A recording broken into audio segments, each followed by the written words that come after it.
सही सत्य है, क्योंकि आपके पैर शमशान की तरफ बढ़ रहे हैं, जीवन की तरफ नहीं बढ़ रहे हैं।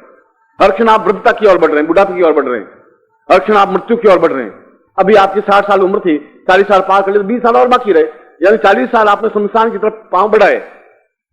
और शास्त्रों में कहा मृत्यु और माम अमृतम गमय, मृत्यु से अमृत्यु की ओर बढ़ना है, शास्त्र तुम्हारा ये कह रहे हैं, और तुम अमृत्यु से मृत्यु की ओर बढ़ रहे हो। शास्त्र कह रहे हैं तुम अत्यधिक सौंदर्य युक्त बने और आप असौंदर्य युक्त बनते जा रहे हैं, झुर्रियां पड़ती जा रही हैं, बाल सफेद होते जा रहे हैं, तनाव बढ़ता जा रहा है, चेहरे पर मुड़नी छाती जा रही है और एक कसमसाहट है, एक वेदना सी है, क्योंकि आपको रास्ता मालूम नहीं है कि फिर दूसरा रास्ता कौन सा है, कैसे चले उस रास्ते पर।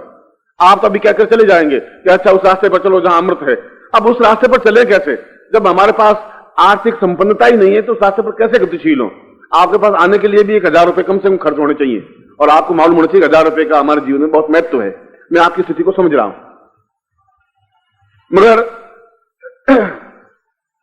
मगर यदि ये बात होती तो फिर उस श्लोक की रचना नहीं होती।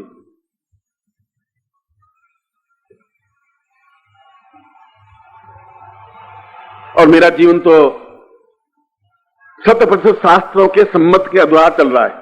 जो शास्त्रों ने कहा है उसको मैंने आजमाया है, और आजमाने के बाद वह सब कुछ प्राप्त किया है जो कुछ प्राप्त होना चाहिए। शायद कभी आपने मेरा जीवन देखा नहीं, अत्यधिक विपन्नता से माध्यम से चला हूं। शायद जीवन में सब कुछ संघर्ष, कठिनाई, परेशानियां, बाधाएं, अड़चने। तुम्हारा तो एक आध शादी की होगी मैंने, अड़चने के साथ, बाधा, परेशानी, कठिनाई, ऑब्स्टिकल, कई कई पत्नियां हैं मेरे, रोज आती रहती हैं सामने। मैं इस बात की चिंता करता ही नहीं, विचलित नहीं होता हूं, क्योंकि मुझे श्लोक का मालूम है, जो बगलामुखी का सबसे पहला श्लोक है, बगलामुखी का सबसे पहला श्लोक है जो मैंने आपके सामने उच्चारण किया कि लगाम आपके हाथ में होनी चाहिए, और या गुरु है आपका, सही गुरु है तो आपके हाथ में लगाम सौंप दे, नहीं तो फिर फ्रॉड है, फिर चले। जो गुरु ये कहे कि बेटा चिंता मत कर, राम का नाम ले, अयोध्या में चला जा, एक बार शहीद हो जा, तुम कल्याण करेगा पूरा। अयोध्या में जाने से, शहीद होने से तुम्हारा जीवन नहीं चल सकता, राम नाम का मंत्र जाप करने से भी नहीं चल सकता। वह एक भक्ति है, वह भी एक जरूरी है, मैं ऐसा नहीं कर रहा हूं वह जरूरी नहीं है। अचार भी बहुत जरूरी खाने के लिए, और दूसरी पानी भी जरूरी है, मगर भोजन तो भोजन ही है, हलवा तो हलवा ही है, जीवन तो जीवन ही है। ये नहीं कि जीवन खाली रोटियां खाते रहे, हलवाई खाते रहे और पूरी पास में नहीं हो तो जीवन का आनंद नहीं रहेगा। सटरस भोजन होना चाहिए, जीवन में सब आनंद होना चाहिए, भक्ति भी होनी चाहिए, साधना भी होनी चाहिए, ग्रस्त भी होना चाहिए, धन भी होना चाहिए, यश भी, पद भी, प्रभुता भी, सौंदर्य भी, सब कुछ।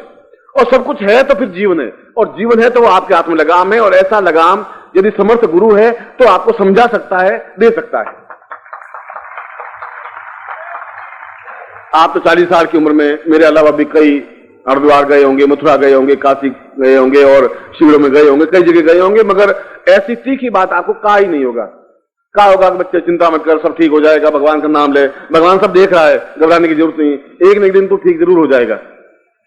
ठीक होना ही हो तो बस नहीं, भूत से देह पुनरागमनम कुत, चाहे आप कर्जा करके मरे, अर्थी के सामने खड़ा होगा नहीं, बस अर्थी चली जाएगी, आपको चिंता ही नहीं, पीछे बेटे रोते रहेंगे, कर्जा बाप का बाकी है तो रोते रहेंगे, क्योंकि जीवन की लगाम आपके हाथ में नहीं है। तो बेटों को भी आप समझा नहीं सकेंगे बेटा ये सही रास्ता है, आपको ज्ञात नहीं है। इसलिए आज मुझे मजबूरी में, कल मैंने आपको रति सौंदर्य और अनंत सौंदर्य तो समझा दिया, यह भी समझा दिया कि जीवन में जब प्यार का एक उद्रेक होगा, एक सागर लहरा रहा होगा, नदी नहीं, नाला भी नहीं, पोखर भी नहीं, एक समुद्र जिसका अंत नहीं, ओर छोर नहीं, उस प्यार के उस सागर के माध्यम से बराबर जो रत रहे, तो बराबर देखता ही रहे, देखती रहे, वह रति है जो अपने प्यार को देखती रहे, एक तक भी आंख बंद नहीं हो। वो नहीं चाहती कि मेरी आंख बंद हो, झपके, वो एक क्षण झपकना भी उसके लिए बड़ा कड़वा सा चीज होती है कि मैं अपरक देखती ही रहूं, रत रहूं, वह रति है। और जो अपने आप में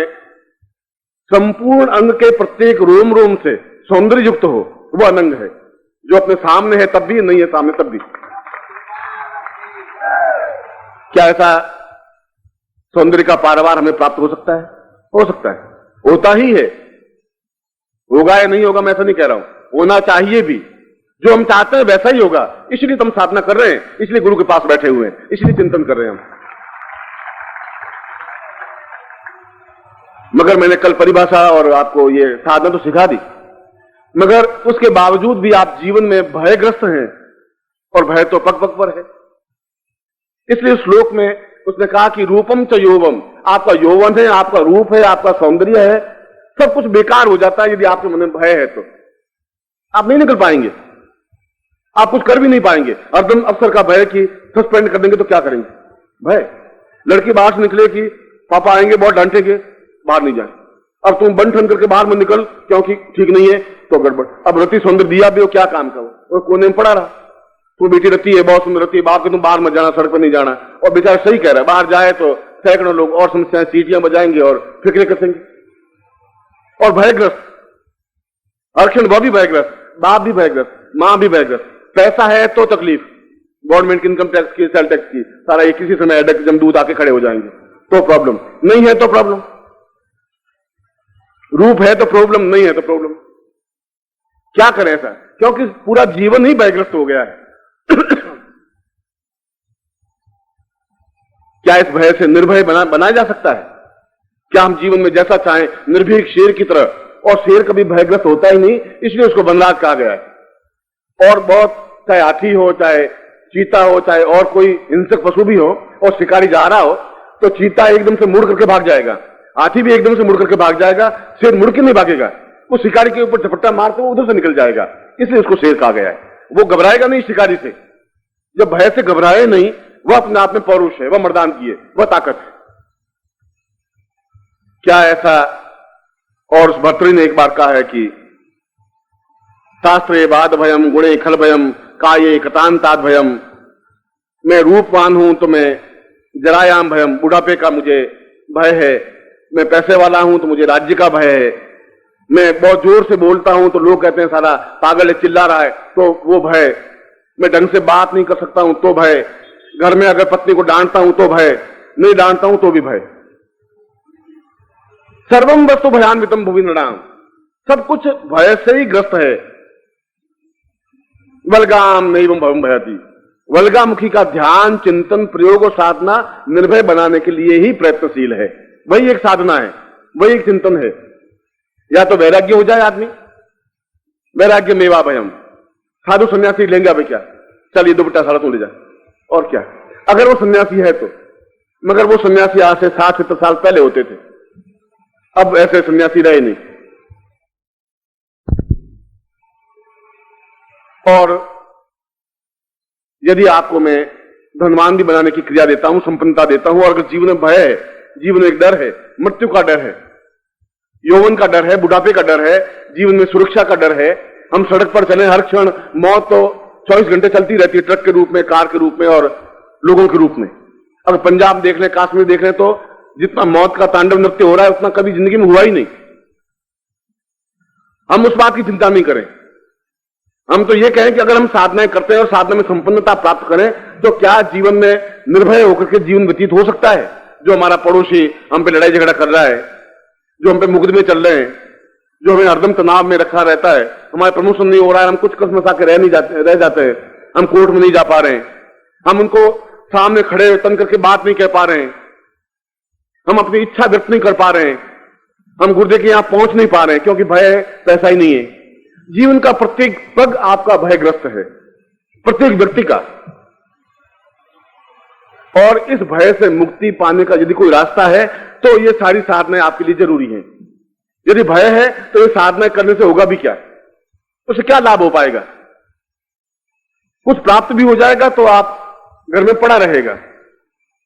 अगर आपके पास बहुत बीमारी का भय है, बीमार हैं आप, और हलवा बना हुआ है तो आप खा नहीं पाएंगे, डायबिटीज हो जाएगी, वो भय है। अगर आपका गहना बना हुआ है तो आप पहन के सड़क पर निकल नहीं पाएंगे, वो भय है। जीवन में हर क्षण चोरों का भय है, डाकुओं का भय है, लुटेरों का भय है, गंदे लोग बोलने का भय है, आलोचना का भय है, निंदा करने का भय है।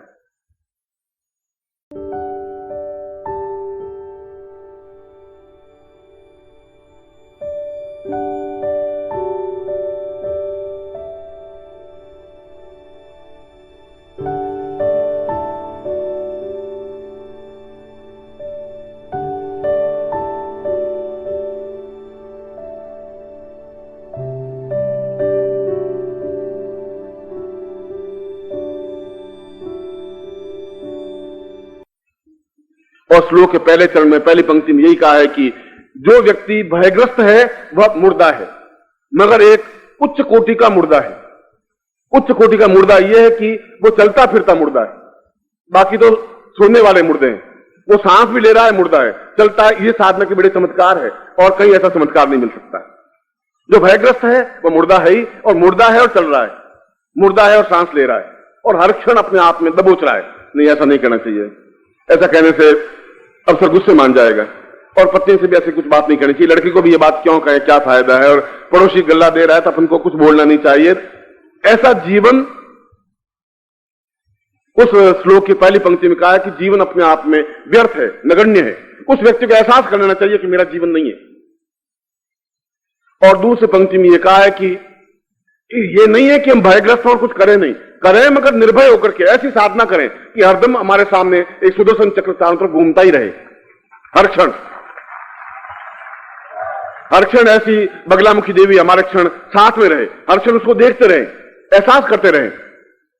मैं जहां भी जाऊंगा, गतिशील होऊंगा, तो मुझे हरदम एक क्षण के लिए अगर मेरी पलक झपकेगी तो देखूंगा कि मेरे साथ एक बगलामुखी देवी चल रही है, हरदम सुरक्षित, हर क्षण अपने आप को मुझे सुरक्षा प्रदान करने वाली। इधर नहीं तुम्हें जाना है, आगे जाने पर ये तुम्हें तकलीफ हो जाएगी, इधर बढ़ जाना है, इधर मुड़ जाना है, तुम्हें बिलाई जाना नहीं है, जाना है या भोपाल उतरना है कि नहीं उतरना है। हर क्षण वो सावधान करेगी क्योंकि मैंने बगलामुखी साधना की है। और जब पहले मालूम होगा तो मैं अपने आप में कॉन्शियस होकर सावधान होकर जाऊंगा। अगर मुझे मालूम पड़ेगा कल ये परेशानी आने वाली है और आज मुझे मालूम पड़ेगा, तो मैं अपने आप में आएगी परेशानी, मगर मैं फेस करने के लिए तैयार रहूंगा, इसलिए कि मैंने उस साधना को संपन्न किया है, उस साधना को अपने जीवन में उतारा है। जैसे कल मैंने रति का प्रयोग आपके पूरे शरीर पर किया या उस कामदेव का प्रयोग आपके शरीर पर किया, उसी प्रकार से उस श्लोक की दूसरी पंक्ति का अर्थ यह है कि वह एक ऐसा सुदर्शन चक्र, एक ऐसी वल्गा जो आपके चारों तरफ, जीवन के चारों तरफ चले, जिससे कि आपके जीवन में किसी प्रकार की परेशानी आए ही नहीं। जब परेशानी नहीं आएगी तो भय रहेगा ही नहीं। निर्भय जीवन तो अपने आप में एक आनंददायक जीवन है, वही जीवन की मस्ती है, एक तृप्ति है, एक जीवन में छलछलाहट है, आंख में एक नूर है। ऐसा लगेगा कि जैसे इस आदमी की आंख में कुछ विशेषता है, खोखली आंख नहीं दिखेगी, सफेद आंख नहीं दिखेगी, एक गुलाबी झलक लगी हुई आंख दिखाई देगी आपको। और तीसरी पंक्ति में यह कहा है कि कोई जरूरी नहीं है कि जीवन में ऐसा चिंतन, ऐसी साधना, ऐसा मंत्र, ऐसा प्रयोग प्राप्त हो ही, फिर भी उसको निरंतर उस रास्ते पर गतिशील होना चाहिए। उनका कहने का मतलब है कि ऐसा साधु, ऐसा सन्यासी, ऐसा योगी जिसने बगलामुखी सिद्ध कर रखी हो, जिसको उसका ज्ञान हो, जो चिंतन को समझता हो, जो तुम्हें समझा सके कि तुम्हारा जीवन अपने आप में मुर्दा है। आप अपने आप को बहुत महान कह दें, आपकी मर्जी है। आप अपने आप को बहुत योगी राज कह दें, श्रेष्ठ कह दें, धनवान कह दें, आप कह दें कि मैं बहुत समाज में सम्मानित, तो वो आपकी मर्जी है। समाज में सम्मान तो एक अलग चीज है कि आप छोटे छोटे गांव में जाएं, 50 लोग आपसे परिचित हो और आपके गले में फूलों की माला पहना दें।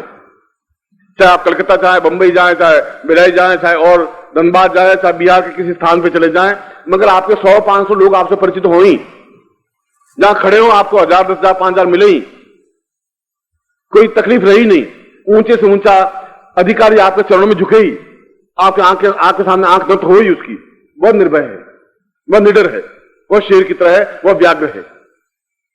और ऐसी साधना, ऐसा चिंतन, बलगामुखी, उस श्लोक का मैं वर्णन समझा रहा हूं। इसलिए समझा रहा हूं कि ये सब कुछ साधनों के आधार बेस, मैंने आपको प्रारंभ में कहा था मैं एक एक सीढ़ी आपको चढ़ाऊंगा, मैं चढ़ाऊंगा कि यह भी जीवन में उतना ही आवश्यक पक्ष है। आपके हाथ बहुत जरूरी है, पर उससे भी ज्यादा महत्वपूर्ण आंख है। आंख आपके जीवन में जरूरी है। चलो आपके पास आंख है पर माइंड आपका फेल है, माइंड आपका काम नहीं कर रहा है, तब भी कोई विकास। चलो आप माइंड और आंख दोनों आपकी सही है, पर आप सुन नहीं पा रहे हैं बिल्कुल, कभी जीवन बेकार।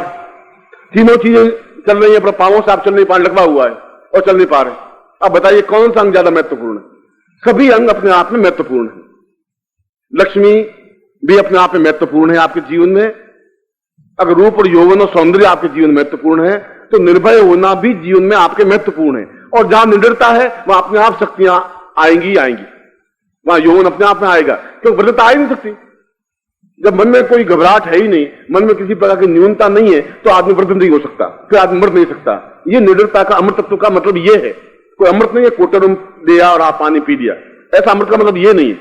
जब मन में किसी प्रकार का चिंतन नहीं है, कोई घबराहट है ही नहीं, जब घबराहट नहीं है, जब मृत्यु है ही नहीं। घबराहट का मतलब मृत्यु है। अपने आप में एकदम से डरपोक होने का मतलब मृत्यु है। पांव रुक जाने का अर्थ मृत्यु है। हम रोज सुबह उठते हैं और जिंदा होते हैं और शाम को रोज मरते हैं। कि आज उसने मुझे ऐसी गाली दे दी, मैं कुछ जवाब नहीं दे पाया, बहुत क्या करूं, तो समझ नहीं आता। और इस अवसर को मैं साला का गर्दन मरोड़ दूं साले का, मैं इसको कहा, साला को सुना नहीं।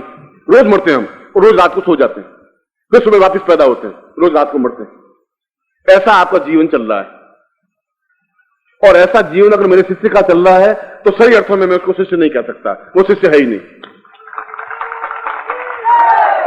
और यदि मैं उसको निर्भय नहीं कर सका तो फिर मैं गुरु नहीं हूं, मैं भी बेकार हूं, फिर व्यर्थ है, उससे भी कोई अर्थ नहीं है। समर्पण होना चाहिए। समर्पण का मतलब इक्वलिटी। आप और हम दोनों बराबर लेवल पे खड़े हों, तब अर्पण होगा। तब अपने आप को, मैं भी आपकी जगह आके खड़ा हूं। यदि मैं 10वीं सीढ़ी पर खड़ा हूं और आप दूसरी सीढ़ी पर खड़े, तो मैं उतरूं नीचे, दूसरी सीढ़ी पर खड़ा हूं, तब आप मुझे देख पाएंगे, मैं आपको देख पाऊंगा, आप मुझे समझने की कोशिश करेंगे, मैं आपको समझा पाऊंगा, तब ऐसी स्थिति होगी। और मैं आपको उस जगह आके खड़ा कर रहा हूं कि आपके जीवन का आधार क्या है। जीवन में बार बार इस प्रकार की साधना करने की जरूरत नहीं है। जीवन में तो एक बार साधना बहुत होती है। सौंदर्य साधना एक बार कर ली तो अपने आप में जीवन का एक उद्रेक होगा, यदि आपके अंदर बिल्कुल निडरता होगी। आप जाएं और छुपे, जब देखें इससे बातचीत तो करनी है, मगर लोग देखेंगे क्या करें, अच्छा तो ऐसा करना ठीक, तो उस बांकुड़िया झील पे आना है, तुमसे बात करूंगा, तुम ध्यान रखना, कोई देखे नहीं। असल तुम्हारी जिंदगी क्या है, बेकार जिंदगी होगी, कोई मतलब ही नहीं है। चले बातचीत कर ली, कौन सा साला प्रलय हो जाएगा, और लड़ाई झगड़ा होगा तो होगा। इससे जयकार तो बुलवाई दी पत्नी से, वो घबराने की जरूरत नहीं, भाई गुरुजी ने जयकार बुलवा दी तो अपनी जगह। एक बार 5 साल का बेटा था, अपने पिताजी के पास आया कि पिताजी मुझे चिड़ियाघर ले चलो, चिड़ियाघर ले चलो। उन्होंने क्या करेगा, मैं अब संडे नहीं, आज मुझे चिड़ियाघर ले चलो, मैं सब देखूंगा, कबूतर देखूंगा, मोर देखूंगा, बंदर देखूंगा, शेर देखूंगा। उसने कहा, जितने वाइफ घर से निकली, और तुम क्या करोगे, अभी तक 10 बज गए, तुम बाहर जाते। बेटा ये शेर नहीं है, चिड़ियाघर जाके क्या करेगा, ये बैठे शेर नहीं, देख ले, मैं तो 20 साल से शेरनी को झेल रहा हूं। कोई घबराने की जरूरत नहीं है। निडरता, और निडरता तब आ पाएगी जब आपके अंदर आनंद का उद्रेक होगा, जब साधना का बल होगा। बिना साधना के बल के आप पूर्ण यौवनवान, पूर्ण स्फूर्तिवान, पूर्ण चैतन्य, पूर्ण निडर नहीं हो सकते। रोगों पर विजय नहीं प्राप्त कर सकते, आप अपने शत्रुओं पर विजय नहीं प्राप्त कर सकते। आपके ऊपर फिर मुकदमा चले और आप जीवन में उलझ से जाए, कोई मतलब नहीं है। फिर बुढ़ापा भी अपने आप में रोग है, आपका एक शत्रु है। अभाव भी अपने आप में शत्रु है। आपके जीवन की न्यूनता भी अपने आप में शत्रु है। शत्रु की कोई जरूरत नहीं आदमी शत्रु हो, निंदा भी अपने आप में शत्रु है। इन शत्रुओं पर विजय प्राप्त करने की जो साधना है, उसको बलगाम की साधना कही गई है, या उसको भैरव साधना कही गई है। क्योंकि भैरव का मतलब है निरंतर आवाज करने वाला रव, बिल्कुल उसके चारों तरफ अपने आप में आपको ध्यान रखने वाला, चिंतन करने वाला, विचार करने वाला, आपके जीवन को सुरक्षा देने वाला, आपके जीवन को पूर्णता देने वाला। और ऐसा जीवन की पूर्णता उस चौथे चरण में कही गई श्लोक में, कि जीवन की ऐसी पूर्णता जिसके जीवन में भी प्राप्त हो जाती है, चाहे वह पशु हो, चाहे पक्षी हो, चाहे कीड़ हो, पतंग हो, चाहे मनुष्य हो, चाहे पुरुष हो, चाहे बालिका हो, चाहे बालक हो, उसका पूरा जीवन अपने आप में संवर जाता है, एकदम अपने आप में ग्लैमरस हो जाता है, अपने आप में स्वर्णिम हो जाता है, और जीवन को एहसास होता है, वहां चलता है। उसकी चाल में अपने आप में एक व्याघ्र चाल बन जाती है, उसके सीने में पौरुषता आ जाती है, एक क्षमता आ जाती है, बोलने में एकदम ऐसी ताकत आ जाती है कि सामने वाला दो बार सोचने के लिए मजबूर होता है कि इनके सामने जवाब नहीं दे सकता, संभव नहीं है। एकदम से 2 बात कहेगा तो एकदम से सीने पर प्रहार करने वाला होगा, क्षमतावान होगा। और सबसे बड़ी बात है कि उसके वाक शक्ति पैदा हो जाती है। वाक शक्ति का मतलब है कि हम जो कहें उसका प्रभाव हो, एक सम्मोहन, एक आकर्षण, एक वशीकरण, शब्दों के माध्यम से हम किसी से बात करें और वो एकदम से हमारे अनुयायी हो ही, हमारी बात स्वीकार करे ही। इस प्रकार की साधना को, इस प्रकार के मंत्र को, इस प्रकार के प्रयोग को, इस प्रकार के चिंतन को, जो जीवन का एक आवश्यक अंग और आवश्यक तत्व है, और यदि ये नहीं है तो फिर जीवन का अर्थ नहीं है। जीवन का अर्थ यही है।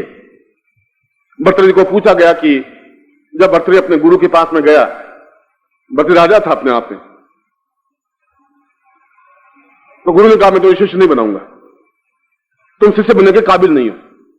इसलिए काबिल नहीं हो कि तुम निडर नहीं हो, निर्भय नहीं हो, और जो निर्भय नहीं हो सकता वह जीवन में कुछ कर भी नहीं सकता। तो राजा है पर बहुत डरपोक है, कायर है, बुज़दिल है, तो हरदम डरता रहता है कि पास वाला राजा आक्रमण कर देगा तो क्या हो जाएगा। तो वापस घर जाओ। 7 बार गुरु के पास में आया, 7 बार गुरु ने उसको मना कर दिया।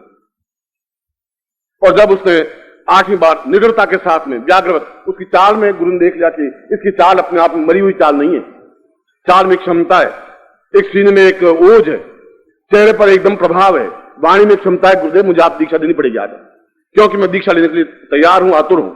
आप जो कुछ कसौटी पर कसें कस लीजिए, मैं स्फुलिंग होने को तैयार हूं, मगर मैं आज अपने आप में पूर्णतः दीक्षित होना चाहता हूं। इस शब्दों का प्रभाव, वो चाहे गुरु हो, चाहे देवता हो, चाहे देवी हो, चाहे जगदम्बा हो, जब बोले और सुने, वह भी हमारे तरह देवता ही तो है। और आज से 10,000 साल पहले पैदा हुए इसलिए देवता है, हम भी 10,000 साल बाद देवता बन जाएंगे। देवता कोई आकाश से टपकते नहीं है। क्षमतावान होने की क्षमता है, और उस क्षमता को प्राप्त करने के लिए, उस जीवन के चिंतन को प्राप्त करने के लिए वो हमारे पूरे जीवन में समावेश हो सके, हम जीवन में उस स्थिति को प्राप्त कर सकें जो जीवन अपने आप में निडर, निर्भीक और हम कहें और गुरु भी सुनने के लिए बाध्य हो जाए, वो हमारी निडरता है, वो निर्भीकता है, वो निर्भीकता है हमारी। अगर हम लक्ष्मी को कहें तो ऐसा नहीं हो सकता। विश्वामित्र ने कहा, मैं फिर विश्वामित्र का शब्द बोल रहा हूं, वो तो गिड़गिड़ाए नहीं, फिर उसने आराधना नहीं की, आज नहीं जोड़ा, घी की बत्तियां नहीं जलाई कि जय लक्ष्मी मैया तू मेरे घर में आ, तू मेरे घर में आ। वो आवे नहीं, पड़ोसी घर में चली जाए। उसने कहा कुछ नहीं, मैं सुनता ही नहीं तुम्हारी बात, मुझ में ताकत है कि मैं निडर हूं। और उस शास्त्र को पढ़िए, विश्वामित्र संहिता को पढ़िए। उसने कहा मैं लक्ष्मी की आराधना बाद में करूंगा, पहले बगलामुखी की साधना करूंगा, और मैं अपने आप में पूर्ण विश्वामित्र बनूंगा, विश्व को मित्र बनाने वाला, विश्व को अपने चरणों में झुकाने वाला, ऐसा बनूंगा। और ऐसा बनूंगा तो लक्ष्मी तो अपने आप मेरे घर में घुस के बैठ जाएगी। कहां जाएगी वो? तो क्षमतावान पुरुष हूं, पुरुषोत्तम बनूंगा। और जिसको हम पुरुषोत्तम शब्द कहते हैं, जिसको हम पुरुष कहते हैं, जिसको हम पौरुष कहते हैं, जिसको हम क्षमता कहते हैं, वह तथ्य तो निडर बनने पर, बगलामुखी साधना करने पर, उस भैरव साधना जो बगलामुखी का एक प्रयोग है, उसको करने पर ही जीवन में वह पूर्णता आ सकती है। और आप खुद देख सकते हैं, जो मैं आज बात कर रहा हूं, आप 2 महीने बाद देखें अपने आप चाल को। मैंने अगर कहा है कि आपका सौंदर्य देखें, तो मैं ठीक कह रहा हूं, आप 6 महीने बाद देखें। मैं ऐसा नहीं कह रहा हूं 6 महीने बाद आप बिल्कुल एक काले बाल वाले और बिल्कुल अद्वितीय 17 साल के लड़के बन जाएंगे, मगर आप 50 साल के भी हैं, मगर आपके चेहरे पर ओज है, ऐसा लग रहा है आप हृदय में एकदम उमंग है, उत्साह है, चलने की क्षमता है, पौरुष है। और वह निडरता, निर्भीकता मैं साधना करवा रहा हूं, आप 2 महीने बाद देखें, महीने में बाद देखें, आपकी बात में दम है। आपके पड़ोसी कहेंगे कि क्या बात होगी, आपकी बात में खनक आई है, आपकी बात मानने के लिए बाध्य होंगे घर वाले, पड़ोसी, समाज और पूरा देश। ऐसा आप पूरे देश में अपने आप में वर्चस्व प्राप्त करें, ऐसा मैं आपको आशीर्वाद दे रहा हूं।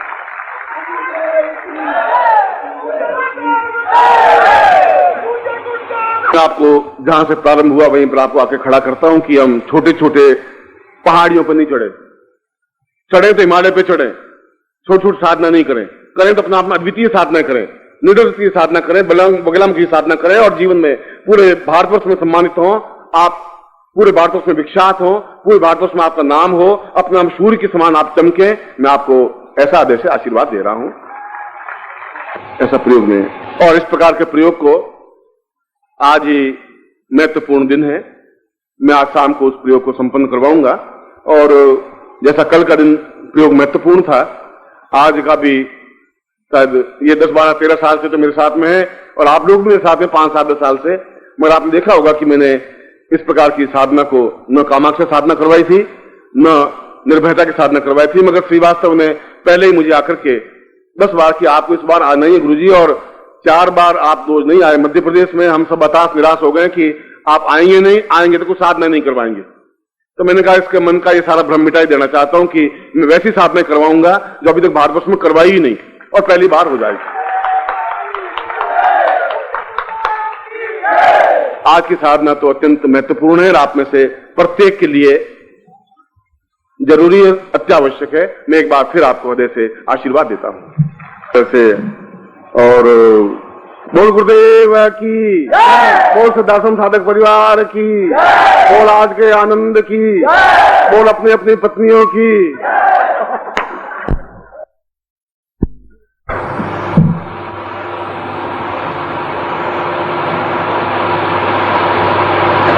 मैं दीक्षा कार्यक्रम को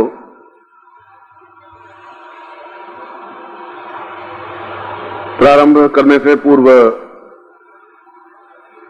आप लोगों के विचार मैंने जाने और शहडोल के जो भी स्टेशन मास्टर हैं, मैंने तो उनको जीवन में नहीं देखा था, मगर उन्होंने अपने जिस महाराष्ट्रीय लैंग्वेज में अपनी भावनाएं, अपने आंसुओं की रुदन, अपना चिंतन जिस तरीके से कहा, वह भी अपने आप में एक कई प्रकार की पैथी होती है। होम्योपैथी होती है, एलोपैथी होती है, ये गुरुपैथी है और गुरुपैथी के माध्यम से काम हो सकते हैं। आपको यदि गुरुपैथी के बारे में खुद उसका उपयोग कर सकें, सुबह भी मैंने ये बात एक संकोचवश इसलिए कि आप समझ नहीं पा रहे हैं। मैं कई पिछले 2-3 सालों से आपको मैं समझाता रहा था और समझा रहा हूं, मगर कभी न कभी समझ में आएगी ही। सुबह जब मैंने कहा कि आपको निखिल का स्तवन का पाठ करना चाहिए, तो उसके पीछे मेरी एक ध्वनि थी, एक अर्थ था। दीक्षा व्यर्थ में नहीं जाती है।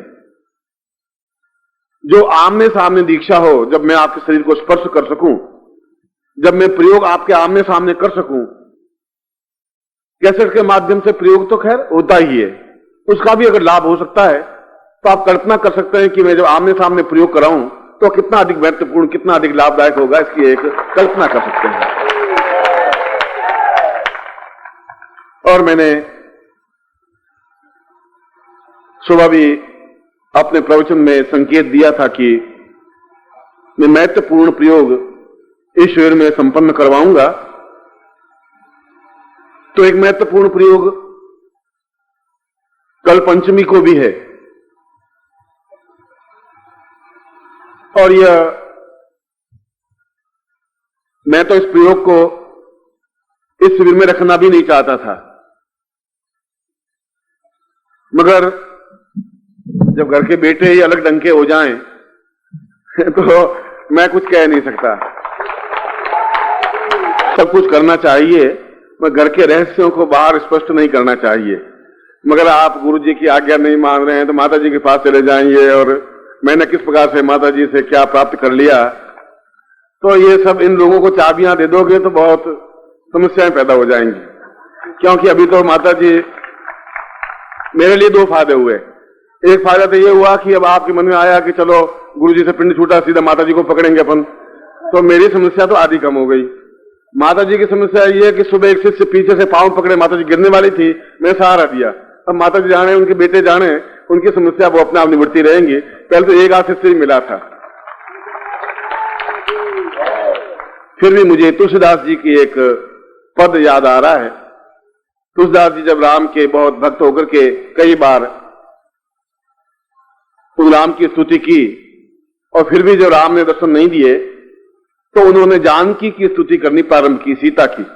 और फिर एक कवितावली में पद है, कब हुक अम्ब अवसर पाई, हे अम्ब हे मां, कभी एक मौका मिले तुझे।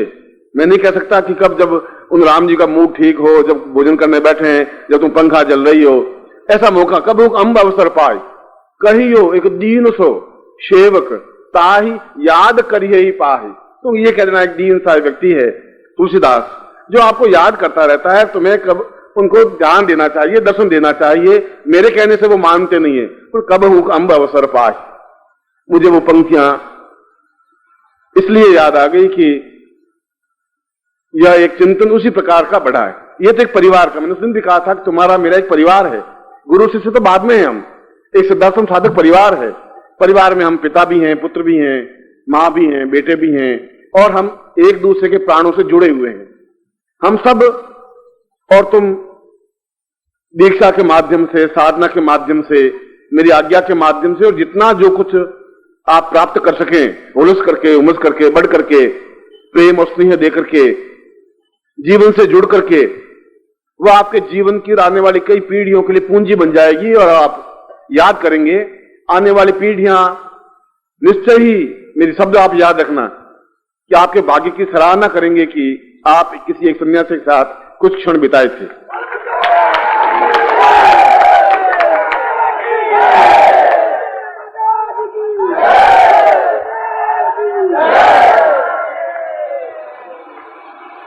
और फिर इस नवरात्रि शिविर में एक तो कल का अवसर तो है ही, और एक 21 तारीख भी इस नवरात्रि शिविर में ही आ रही है, शायद नवरात्रि शिविर में आ रही है ना। तो दोनों ही स्थितियां 21 तारीख को पूरे भारतवर्ष में गुरु दिवस मनाते हैं। और कल पंचमी तो अपने आप में एक अद्वितीय लेख अक्टूबर के अंक में नंद किशोर ने दिया था कि किस प्रकार से हम साक्षात भगवती को अपनी आंखों से, इन चर्म चक्षुओं से भी, दिव्य चक्षु ज्ञान चक्षु तो जब गुरु जी देंगे तब देंगे, क्या चर्म चक्षुओं से भी भगवती जगदम्बा के दर्शन कर सकते हैं?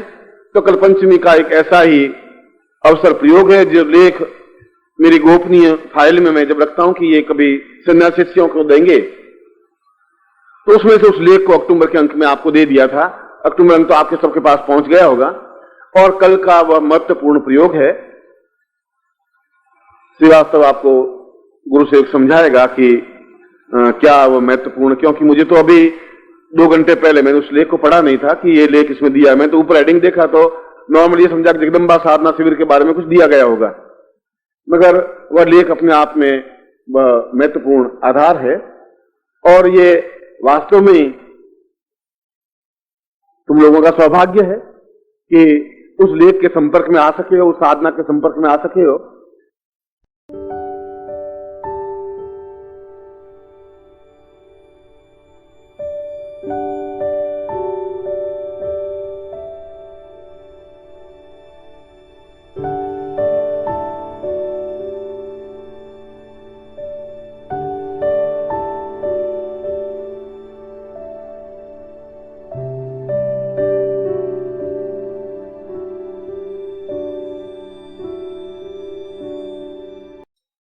ओम परम तत्वाय नारायणाय गुरुभ्यो नमः।